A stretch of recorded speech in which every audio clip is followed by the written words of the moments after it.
the more cultures you can experience and the more kind of people you can talk to and wrestling fans from different kind of parts of the world, and people see things differently. And I think we all get kind of in our little bubble, we get in our bubble of what we enjoy or what we think works or anything like that. And it's always good to have that challenged. Yes. And there will be people that, won't agree with us and won't agree with me, especially on this. And that's fine. Tell me exactly why you don't agree. Like, let's figure it out. Let's see if, I can see things differently, or I can see a different path, or, if you think Jon Moxley should beat Tetsuya Naito, tell me why. Tell me all the good reasons for it. I'm not against it completely. I'll tell you why I don't think so. So.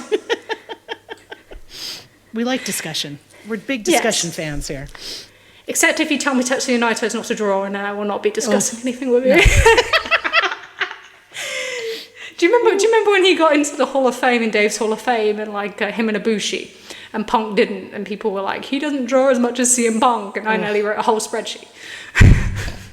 Don't come at us with fucking questions about that. This is where you I don't know. Sometimes you just feel bad for dudes. Like, I feel bad for dudes a lot of time, and sometimes I just feel bad for dudes that it's like, you could be emotionally touched by something, and I know that's not the case for every dude, and I know there's a lot of dudes that feel that way about wrestling, but sometimes you listen to dudes talk about wrestling, and you're just like, and this came up a lot with the Punk stuff, and we had a friend who, eviscerated this argument, but it was very much like, elite fans, aka girls, are emotional and parasocial, and Punk fans only want him back because they're logical and business oriented. We don't care. It's just, it makes the most sense for business. And I was like, well, you do care. It doesn't make sense for business. I provided you with the arguments as to why it doesn't.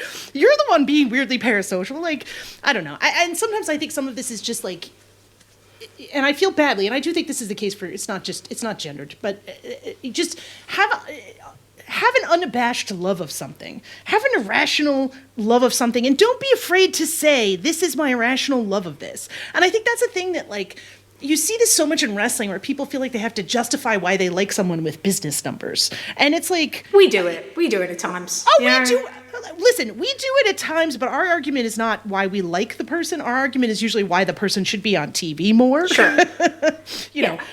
I think Chuck Taylor should be on every episode of Dynamite for a solid uninterrupted 20 minutes, right? Do I think that would make the most business sense? Probably not. But, quite frankly, that would be my ideal Dynamite, would be a 20-minute Chuck Taylor segment every week. Dalton Castle's my version. Right. Yeah. We all have that guy. And I think sometimes it's okay to be like, this is my, it's okay to say, I like this, and I don't have to have a reason why I do. I just do.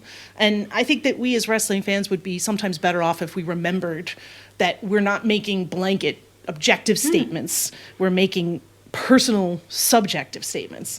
And, you and I probably could benefit from that. Sure. No. But on that one, I went to that show because I wanted to see that roll call, and I wanted to see Tetsuya Naito live as a champion. Yep. And I didn't care about anything else. I didn't care if it was a great match. I didn't care, if there was weird shenanigans. I just wanted to have that moment because my investment in that character and that journey and the things I associate with. Because often when you follow somebody's journey, you probably associate with things in your life as well. You take key moments and you remember where you were and things like that. And that's why I went. I didn't go for anything else. I'm not going to pretend I did. I'm not going to pretend that I just went to seek out all business. And, I got to have some very good conversations and learn quite a lot, and especially in terms of, how it's beneficial to not be tied to some companies in terms of you can make work in the US, so you don't have booking issues, that sort of thing. You can earn more money. But the key for it was I went for my enjoyment and what I wanted out of it. Yeah. And maybe that wasn't what other people wanted out of it. It definitely wasn't, judging by my Twitter half an hour later. But that's where we're all different. And yeah, I just think sometimes we're all too ashamed to go, you know what, I really fucking love that. Yes! And I loved it because, not because of the connotations or the expectations of everyone else, but for me, that was fucking great. And it's okay if you don't like the best wrestler, and it's okay if your favorite is not the best promo. They don't have to be the perfect person. You can just like your guy or your gal, and it's okay. That's, that's the thing that I said, I just wish we could all remember that sometimes. And Yeah, so Suzuki did an interview with New Japan, and he described Jon Moxley, and he said, everyone in this business is a mark, you included. Your fans have this idea of ratings, of skill points. You put all these points in a hexagon graph and calculate an average. Oh, he's a good wrestler, over 80 overall. Bullshit. Who the hell will pay money to buy a ticket and see a guy who's a perfect hexagon? 8 out of 10 above in all areas. The guy with 0 overall, the guy who can't do anything at all, he's a better draw. And the interview said to him, Moxley's a unique breed, organic, you mean, real. And Suzuki says, why is Lance Archer popular? Why does Zack Sabre Jr. have the support he does? Because there's stuff they can't do. Nobody in this goddamn business understands that. Wrestlers don't understand that. Trainers, people teaching these kids don't understand that, for crying out loud. So the kids go in and they train, and the trainers find what the gaps are in their wrestling. It says games, but it's wrestling.